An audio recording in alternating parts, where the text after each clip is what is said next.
पीक विमा योजना शेतकऱ्यासाठी आहे का कंपन्यासाठी आहे, हा सगळ्यात महत्त्वाचा प्रश्न आहे. मागच्या वर्षी 93,80,000 शेतकऱ्यांनी पीक विमा भरला. संरक्षित रक्कम किती होती? 2400 कोटी रुपये हप्ता भरला. संरक्षित रक्कम होती 31,985 कोटी. आजपर्यंत किती वाटप झाले शेतकऱ्यांना? 1500 कोटी. 31,000 कोटीच्या संरक्षित रक्कमेच्या अगेन्स्ट त्याच्या बदल्यात फक्त 1500 कोटी रुपये वाटप झाले. म्हणजे ह्याची टक्केवारी जर काढली तर 4.76% फक्त नुकसान भरपाई मिळाली संरक्षित रकमेच्या अगेन्स्ट. आणि घोषणा करायच्या नमो शेतकरी महासन्मान योजना कधी देणार पैसे? हप्ता कधी पडणार? त्याच्या आधी शेतकऱ्यांना पैसा हप्ता 25 मार्च 26 ला पडलाय. आपले राज्य सरकारचे पैसे कधी देणार?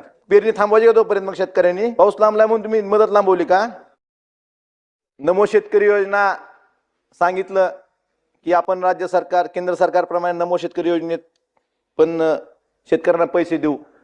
शेतकऱ्यांना पैशाची गरज कधी असते? पेरणीच्या वेळेस. आता पेरणीची वेळ आहे, अजून पाऊस पडला नाही. तुमचा 8वा हप्ता 25 मार्च 26 ला पडलाय. आता PM किसानचा 23 हप्ता पडतो, 20 तारखेला पडला बहुतेक. आपले राज्य सरकारचे पैसे कधी देणार? अहो राज्य सरकारचं बोलावं मामा. पेरणी थांबवायची का तोपर्यंत? मग शेतकऱ्यांनी पाऊस लांबलाय म्हणून तुम्ही मदत लांबवली का? अरे काय उत्तर किती तुम्ही, म्हणजे आता तुम्ही चेष्टेत घेऊ नका विषय. ज्या एखाद्या ज्याचं फक्त शेतकऱ्याचं फक्त उत्पन्न साधन शेती असतं त्याला लक्षात येतं की पेरणीच्या वेळेस खताला बियाण्याला खताची किमती किती वाढल्यात. आता तुम्ही देऊन किती देता? 3 पोत्याचे पैसे आहेत फक्त खताच्या. 6,000 मध्ये 3च पोती येतात. किती पट किमती वाढल्या? त्या प्रमाणात मालाची किमती वाढल्या का? तुम्ही निर्ममागा सांगितलं कापसाची किंमत भाव एवढे वाढले, सोयाबीनचे 7,500 रुपये सोयाबीन प्रति क्विंटल झालं. कुणापाशी आहे? किती शेतकऱ्याजवळ कापूस आहे, किती शेतकऱ्याजवळ सोयाबीन आहे? आता त्यावेळेस गरज असते, नाईलाजाने विकावं लागतं. आणि आपण म्हणजे शेतकऱ्याजवळ असला भाव नसतो. आपल्याकडे कुठलीही व्यवस्था नाही साठवणूक करण्याची. ह्या बाबतीत आपण काम करतोय का? आपण $500 ट्रिलियन इकॉनॉमी करायचं म्हणतो शेतीची. शेतीसाठी मागच्या अर्थसंकल्पीय अधिवेशनात सांगितलं होतं. पण तरतूद किती केली त्यासाठी? आपण पीक विमा योजना बंद केली, 1 रुपयात पीक विमा योजना. आणि त्यावेळेस काय सांगितलं गेलं की कृषी समृद्धी योजनेतून दरवर्षी आपण 5,000 कोटी रुपये शेतीच्या विस्तार योजनेसाठी देऊ. मग आज रणधीर भाऊ सांगत होते विस्तारमध्ये काम झालं पाहिजे. तरतूद किती आहे? मागच्या वर्षी तर 1 रुपया नव्हती, ह्या वर्षी फक्त 2,000 कोटी तरतूद आहे. आपले पीक विमा योजनेतले पैसे वाचले ना, दरवर्षी 1 रुपयात पीक विमा योजनेतले पैसे जेवढे वाचले तेवढे आपण कृषी समृद्धीमध्ये द्यायचं ठरलं होतं.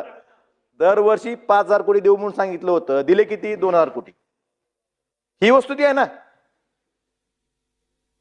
मग नुसतं तुम्ही घोषणा करायच्या, प्रत्यक्ष अंमलबजावणी काय ह्याचं उत्तर आपण दिलं पाहिजे.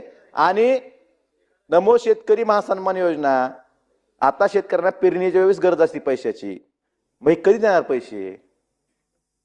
म्हणजे तुम्हाला बाकीच्या गोष्टीसाठी पैसे आहेत, पण आता पेरणीला सगळ्यात अडचणीत शेतकरी पेरणीच्या वेळेस असतो. हप्ता कधी पडणार हे आपण सांगितलं पाहिजे. आणि पेरणीच्या आधी शेतकऱ्यांना पैसे कसे मिळतील यासाठी सरकारनं प्रयत्न करावे. आपल्या माहितीसाठी केंद्र शासनाच्या कृषी व शेतकरी कल्याण विभागामार्फत देशभर ॲग्रिस्टॅक ही योजना राबवण्यात येत आहे. आणि ॲग्रिस्टॅक योजना ही कृषी क्षेत्रामध्ये डेटा आणि डिजिटल सेवा वापरून शासनाच्या विविध योजनेचा लाभ पात्र शेतकऱ्यांना कसा जलद गतीनं व परिणामकाररित्या पोहोचवण्यासाठी स्थापित केली जाणारी ही एक डिजिटल फाउंडेशन आहे. कृषी क्षेत्रासाठी सर्वसमावेश डिजिटल पायाभूत सुविधा निर्माण करणे हा खरं तर ॲग्रिस्टॅकचा मुख्य उद्देश आहे. आणि सदस्यांनी सांगितल्याप्रमाणे ॲग्रिस्टॅक उपक्रमात शेतकऱ्यांना फार्मर ID म्हणजे शेतकऱ्याचं ओळख क्रमांक हा दिला जातो. आणि त्यांनी काय सांगितलं की या बाबतीमध्ये काही ठिकाणी चुकीच्या गोष्टी झालेल्या आहेत. काही ठिकाणी फार्मर ID काढण्याची प्रक्रिया आपल्याला माहिती आहे की 2024 पासून ही आपल्या शासनाने सुरू केलेली आहे. आणि खरं तर प्रक्रिया खूप सोपी प्रक्रिया आहे. आणि राज्याच्या कृषी गणनेनुसार साधारणतः राज्यामध्ये आपण जर फार्मर आयडीच्या बाबतीमध्ये आपल्याला माहिती आहे, जर आपण विचार केला जे शेतकऱ्यांना आपण ओळख क्रमांक दिले आहेत, साधारणतः या राज्यामध्ये 1,71,00,000 शेतकऱ्यांची ही संख्या ही आहे आणि त्यापैकी 4 मार्च 2026 पर्यंत 1,31,82,000 माझ्या शेतकरी बांधवांनी ही फार्मर आयडी त्यांना तयार करण्यात आलेली आहेत. आणि मला वाटतं फार्मर आयडी इतक्या शेतकरी उपलब्ध करून देणारं महाराष्ट्र राज्य हे देशामधलं हे पहिलं राज्य आहे.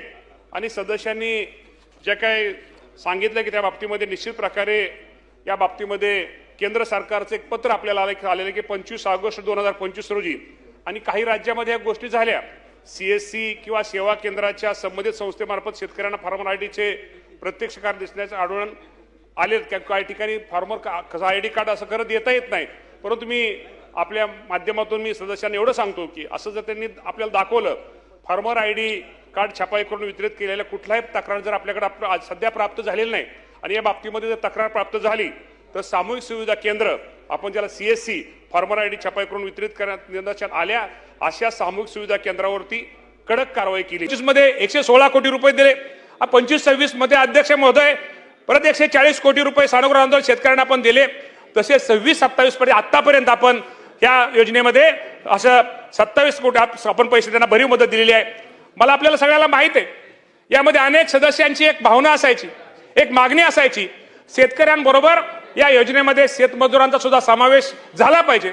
कारण का शेतीमध्ये तो शेतमजूर राबत असतो आणि त्याला अचानक कुठेतरी त्याचा अपघात होतो, कुठेतरी एखादा सर्पदोष होतो, त्यामुळे शेतमजुराला सुद्धा त्याचा समावेश करावा मग सदस्याची मागणी होती आणि त्यामध्ये आपण शेतमजुराला सुद्धा हा समावेश या योजनेमध्ये केलेला आहे. त्यामुळे निश्चित प्रकारे त्याचा फायदा निश्चित प्रकारे त्या शेतमजुराला सुद्धा कुठेतरी बरं वाटेल की मी ज्या शेतामध्ये उद्या त्याला त्या कुटुंबाला कुठेतरी एक वेगळ्या प्रकारचा त्यातनं आधार मिळेल या योजनेमध्ये. त्यामुळे आपल्याला दुसऱ्या एक सदस्यांनी मागणी केली होती की उष्माघाताचा त्यामध्ये आपल्याला माहिती आहे की उष्माघातामुळे मृत्यू झाला तर या योजनेचा समावेश नव्हता. तर मी आपल्या सदस्यांना या माध्यमातून सांगतो जर उष्माघातामुळे जर एखाद्या शेतकऱ्याच्या यामध्ये मृत्यू झाला तर या योजनेमध्ये शासनाने तो विचार केलेला आहे. त्यामुळे निश्चित प्रकारे आम्ही त्याचा विचार निश्चित प्रकारे करू हे पण आपल्या सगळ्या माध्यमातून सांगतो. आपल्या सगळ्यांना माहित आहे आमचे कैलास पाटील साहेब आणि आमचे सावरकर साहेब या बाबतीमध्ये ह्या दोघांचे प्रश्न खूप म्हणजे सगळे सदस्यांचे भावना किंवा प्रश्न शेतीविषयी चांगले असतात.